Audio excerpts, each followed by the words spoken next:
Thank you for joining me today while we discuss from the operating room to the laboratory pre-analytic considerations. You can see the following disclosures I have on this slide.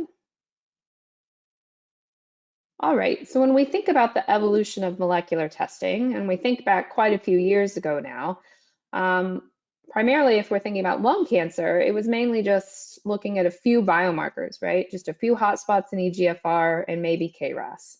But if we fast forward to today, the number of biomarkers that are being demanded of our tissue, and particularly lung cancer in this example, is really impressive. The list is quite enormous. There's new biomarkers that are added every year, some of them requiring complex technologies and multiple different assays. And while at the same time, we feel that, the tissue that we get to do all this biomarker testing is shrinking as, minimally invasive procedures and biopsies become more common, and there's a lot of more routine adoption of these practices. So I think one of the main things that I want to get across in this talk today is how us as pathologists and those that work in the laboratories, how we can think of ourselves as being really important, serving really important roles as tissue stewards, and thinking about how we can optimize all the different pre-analytic considerations that impact our ability to get all of these biomarkers that are being demanded on our tissues.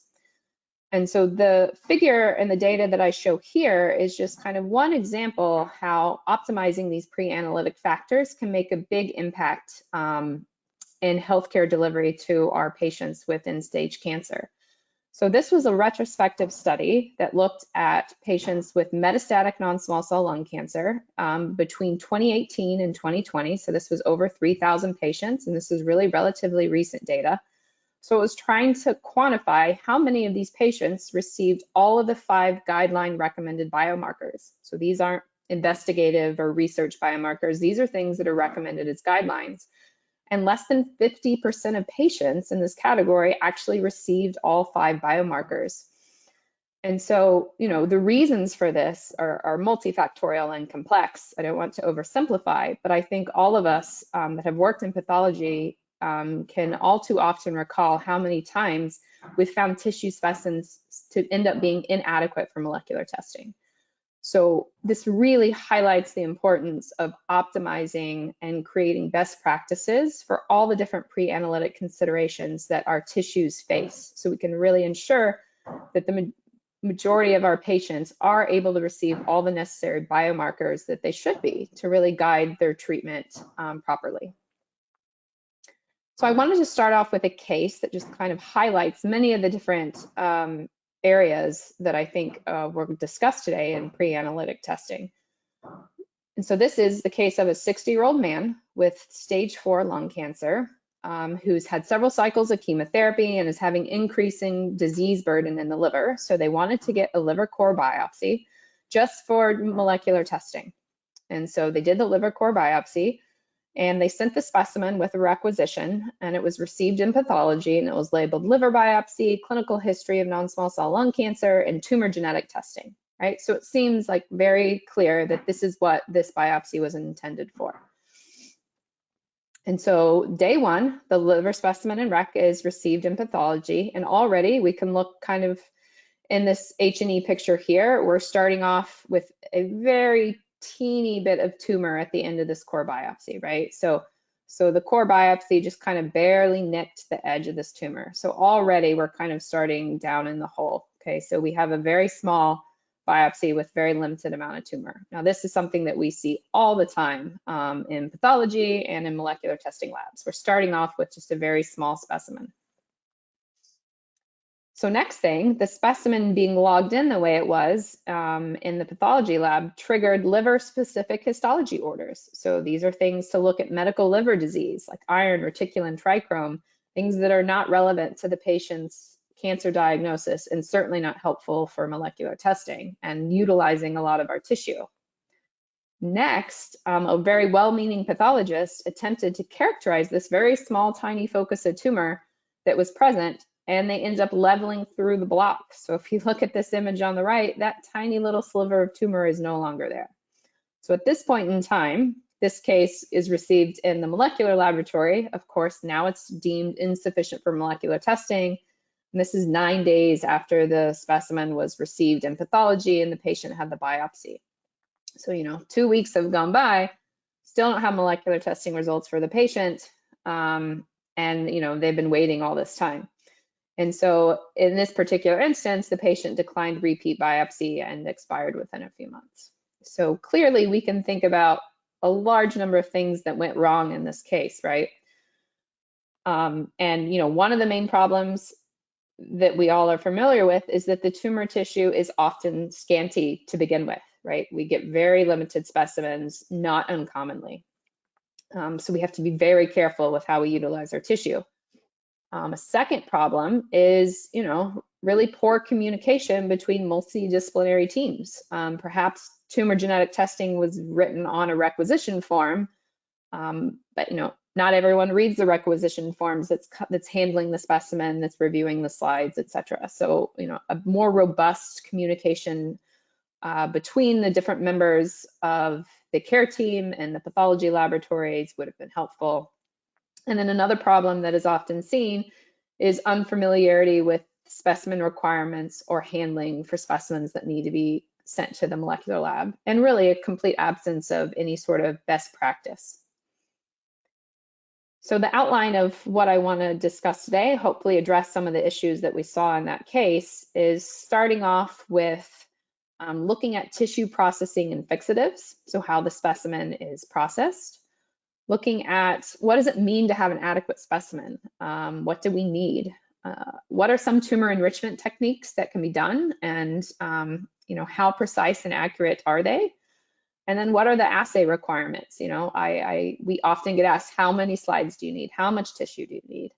And then what specimen types can we utilize? Can we look at things like cytology? And then what are some best practice development and importance of communication? Things to kind of tie this all together. So starting with tissue processing and fixatives, I think most people are familiar with most of the specimens, particularly biopsies and surgical resections, are fixed in formalin. However, it's important that it's neutral buffered formalin. There are some laboratories that use an unbuffered formalin. I think it's perhaps a little bit cheaper, but it's important to note that unbuffered formalin can pretty rapidly change to formic acid. And so anything with any acid, even mild acids like formic acids, can be quite degrading to nucleic acids. So that includes decals. So decalcification solutions, virtually all the ones, the rapid decal, stat decal, everything that you find in routine pathology laboratories, all of those are very strong acids. And then other things to think about, other fixatives that are particularly problematic for hematopoietic specimens, for example, would be fixatives that contain heavy metals. So things like B+, B5, zinc or zinc. These don't necessarily degrade the nucleic acids in the tissue, but the heavy metals themselves interfere with some of the cofactors in PCR and the molecular reactions. So the nucleic acids might be intact, but there's all these competing substances that make molecular testing quite difficult. And I think probably the biggest one as far as tissue processing and fixatives is decal solutions, which I already briefly mentioned. Really the only decal solution that's, quote, safe and enable, where you feel pretty confident that the specimen will be useful for molecular testing is one that is just purely EDTA decal. So up to like, a 10% EDTA decal solution. So it can't contain any small amounts of formic acids or any other, quote, weak acids. The figure shown here on the right was a little experiment a resident at the University of Chicago did when I was there, trying to demonstrate when we were setting up our best practices in the pathology department, what decal solutions are suitable for molecular testing. And I think you can see in the second bar here on the left, the EDTA decal does a really good job maintaining the amount of DNA present in the tissue. However, something even like Formical 2000, which is marketed as a fast yet gentle bone decalcifier, this has formic acid, you can see almost completely destroys the DNA in the specimen. And then any of the hydrochloric acid based rapid stat decals, it just completely destroys DNA. So really EDTA decal is the way to go. So thinking about how you can incorporate that into your routine pathology workflows, perhaps, if there's multiple blocks of tissue, perhaps saving one for EDTA decal if it's a larger specimen and there might be several blocks that you can take from a larger specimen, perhaps setting aside one that won't be put into regular decal. So setting up these routine best practices are really helpful. Even if you don't know that there's going to be molecular testing, immediately, we're often going back to specimens that are a year, 2, 3 years old when a patient might present with recurrent disease at that time. And it's very helpful if we can go back and look, oh, there was a block that was not placed in regular decal. And it really is a good best practice to establish in our pathology laboratories. So specimen adequacy, although I think a lot of times people think about how much tumor do I need, right? How many slides do you need for this? Well, so the size of the tissue matters, of course, but we need to think about the size of the tissue in 3 dimensions. So just in addition to how big the piece of tissue on the slide is, how many slides do you have available? Do you just have 1 or 2 sections? Do you have 20 sections available? So kind of thinking about the size in 3 dimensions is helpful. But often more importantly than the size can be the tumor purity, right? So what is the fraction of cells, the nucleic acid that belongs to the tumor versus infiltrating normal lymphocytes or endothelial cells or stromal cells. And so the lower limit of detection of any particular assay dictates what the tumor purity must be after any tumor enrichment procedures. So for example, if you have an NGS test that has a limit of detection of 10% variant allele frequency, that means that you really need at least a 20% tumor purity specimen for accurate detection of variants down to 10%. And so this is just an example in the figure here to the right of this bottom left figure here. This is a lymph node metastasis. So the piece of tissue was actually quite big. It was a large lymph node, but maybe you just had, a small number of very small metastases to the lymph node. So the overall tumor purity is quite low. So you might end up being better going with another specimen that might be smaller, but has a higher tumor purity. So it's important to keep all these different things into play in your mind when selecting and determining what specimen is going to be adequate for molecular testing. Other things to keep in mind, sometimes specimens can be very heavily necrotic, like you can see in the top right panel of this figure. Sometimes heavy levels of necrosis. These specimens usually don't perform well on things like FISH or fluorescence in situ hybridization, and can also have problems with PCR-based assays and NGS assays as well. We often try to do our best to avoid highly necrotic areas of tumors when we're doing tumor macrodissection, which I'll show on the next slide. But for example, if you're selecting a best block, if you can avoid necrotic areas of the tumor, that's preferred.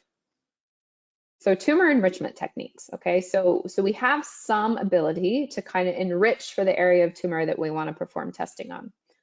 And so sometimes you don't need to do any enrichment. Perhaps you have a piece of tissue that is mostly tumor, and you can do things like thick micron scrolls or scrape an entirety of an unstained slide.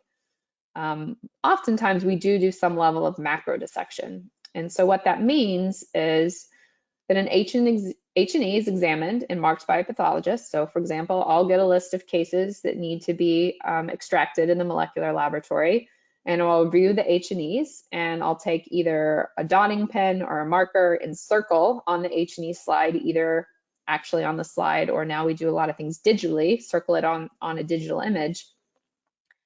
And then that H&E is used as a reference when looking at all the unstained slides. You can see here in the bottom left of this panel, this figure C right here.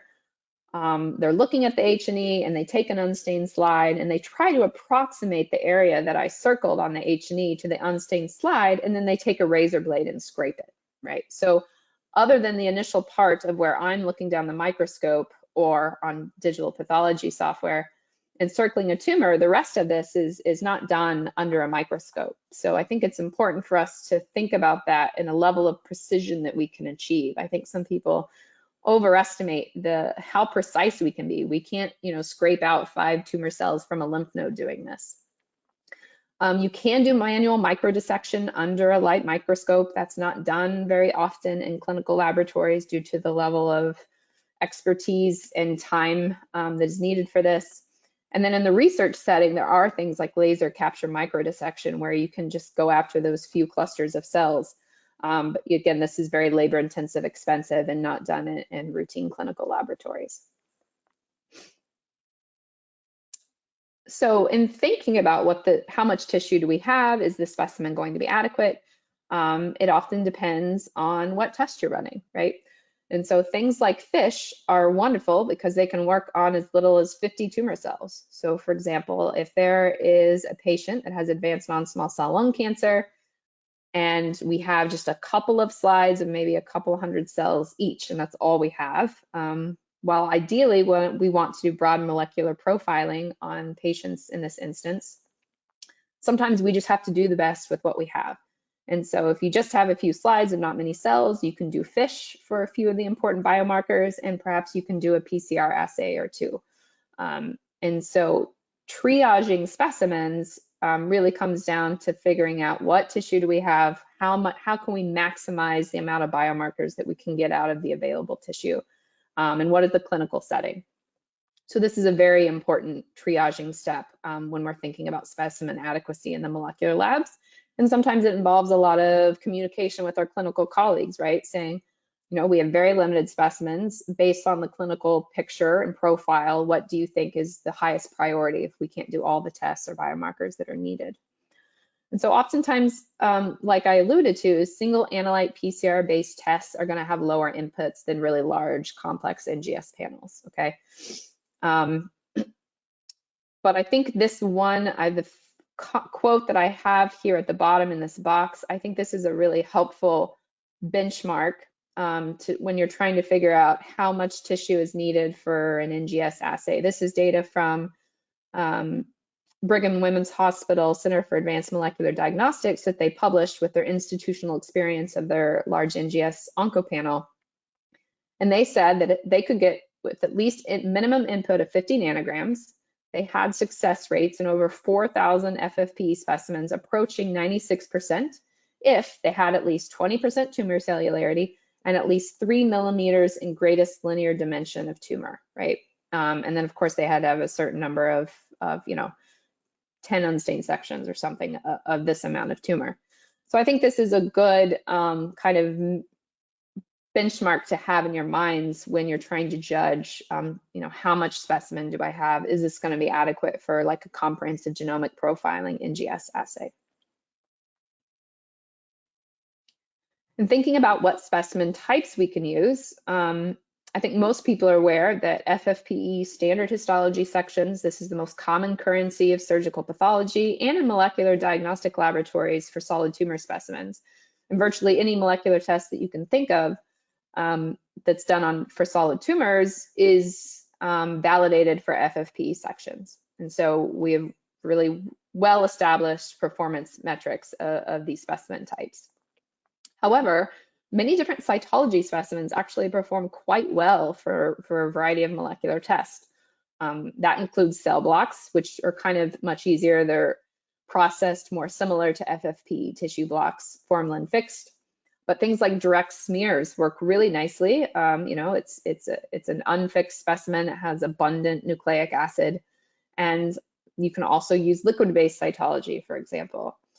And I think although a lot of these specimen types have been shown by a wide variety of people to work really well with a variety of molecular applications, it's very important to remember that whatever your laboratory of choice is, whether it's an in-house laboratory or a send-out laboratory, that whatever specimen type you want to send has been validated in that laboratory for the particular test that you want to send it for, right? And so these are instances in which I think sometimes our cytology colleagues, this is a really nice opportunity for collaboration with molecular diagnostic laboratories, and that they can work together to validate some of the common specimen types that cytology group have, so that we can enable kind of maximizing, again, the number of our patients that receive all the biomarkers that they're supposed to. So I just wanted to share one institutional experience with using cytology specimens from the University of Chicago Clinical Genomics Lab. So they, almost half of the lung cancer specimens that undergo molecular testing at the University of Chicago are done using these FNA endobronchial ultrasound direct smear cytology specimens. All right, and they set up this multidisciplinary, this was this amazing quality improvement initiative where they have on-site cytology servicing that judges the smear for adequacy, not just for diagnostic purposes, but for molecular testing. And then the molecular laboratory gets a dedicated smear direct to the lab just for molecular testing, right? And then all the assays in that laboratory was validated for that specimen type. So that went from, prior to this initiative, about 30% of the procedures ended up with inadequate material for molecular testing. After this initiative, that rate dropped to less than 5%. So this is a really impressive quality improvement, multidisciplinary collaborative initiative that really boosted the adequacy rates of the specimens for molecular testing and really, really makes it, I think, a big impact on patient care and our ability to serve as really good tissue stewards and advocates for our patients and optimizing the biomarker testing. So again, I think those in pathology are really aware of, I think, why we're in the ideal setting to serve as these good tissue stewards is because we're aware of so many different areas in our workflow that could be optimized, right? I don't think many people are familiar with, you know, formalin fixed paraffin embedded block cutting, right? And histology sectioning. But you think about it, and again, going back to the lung cancer example, lung cancer specimens, they often need, of course, they need an H&E for diagnosis. If it's a new diagnosis, or if it's a MET and they want to confirm that it's lung cancer, for example, they usually need at least a few slides for IHC to confirm the diagnosis, like TTF1 and P60, P63, for example. And then perhaps you need a few more IHC for other biomarkers like PD-L1. Some places do ALK and ROS by IHC. Then perhaps a few slides are needed for EGFR PCR, maybe a few slides are needed for FISH, and then perhaps, you know, 10 to 20 slides are needed for NGS testing. So for all of these different needs of this tissue block, if we were to, every single time one of these things is ordered, go back and put the paraffin block and cut new sections, we know that every time we do that, we lose a little bit of tissue. So we can think about, all right, I know all these biomarkers are going to be needed for this specimen. Perhaps I can cut all the slides that I expect to be used on the specimen up front at a single time to really minimize the waste that happens every time we resurface the block. And so thinking about these practices that we can do can really make it go a big difference to optimizing all these pre-analytic factors and achieving all the biomarkers that we need for our patients. So I wanted to kind of conclude with something that I think is easy to say, but maybe harder to actually implement. And it's really the importance of communication, both within our departments, between surgical pathology, cytology, molecular diagnostics, between histology and the gross room, really educating everyone on the proper specimen handling for things for molecular testing. What is the impact of putting the specimen in regular decal? You know, what are things we can do to optimize how far this tissue is going to go? Perhaps if there's 2 core biopsies, perhaps we need to embed them in different tissue blocks, right? So one of the blocks can be used for diagnostics and one can be used for molecular testing, right? So everyone in the department needs to be in on these conversations because everyone has their hands on these specimens at a different way in the process. And this is really helpful for educating our colleagues who may not regularly engage with molecular diagnostics. They may not attend any AMP meetings, right? So some of our colleagues aren't as familiar with the tests, the specimen requirements, all of these pre-analytic factors that we've discussed. And so it's really our responsibility to try to educate our colleagues within our department on all of these different factors and setting up good workflows and communication. In addition to this, interdepartmental communication is really, really important. I think most people that work in molecular pathology spend a lot of time communicating with our clinical oncology colleagues, right? So we already do some of this, and this is a great opportunity to bring things up like workflows and best practices and multidisciplinary tumor boards, for example. You know, finding ways to clearly label requisitions. How do we make sure everyone's on the same page that this specimen needs molecular testing? Standardize the indication terminology, make sure everyone knows what you mean when you say you want molecular testing, and really active lines of email or phone communication. And I think most people can give many examples where we think everyone's on the same page. You know, I can't tell you how many times I've had someone say, okay, this is a bone specimen. The patient has a bony metastases. We're going to do a biopsy. And I really want molecular testing, all right? So don't put it in decal. It's like, okay, and we send the email, everyone's on the email chain, and the specimen comes to the pathology laboratory, and guess what? The specimen ends up in decal. And so sometimes just, you know, having these informal methods of communication aren't enough. Maybe we really need to implement standardized workflows that won't have kind of these big gaps where we can fall through in our communication, where someone gets left out. So thinking about this in an interdisciplinary manner can be very, very helpful, and putting together these best practices and quality improvement initiatives like I demonstrated with the cytology service at the University of Chicago. This is really, I think, our first line in trying to optimize these pre-analytic settings and serving as the good tissue stewards that we should be as pathologists. And that is all I have for you today. I look forward to the question and answers.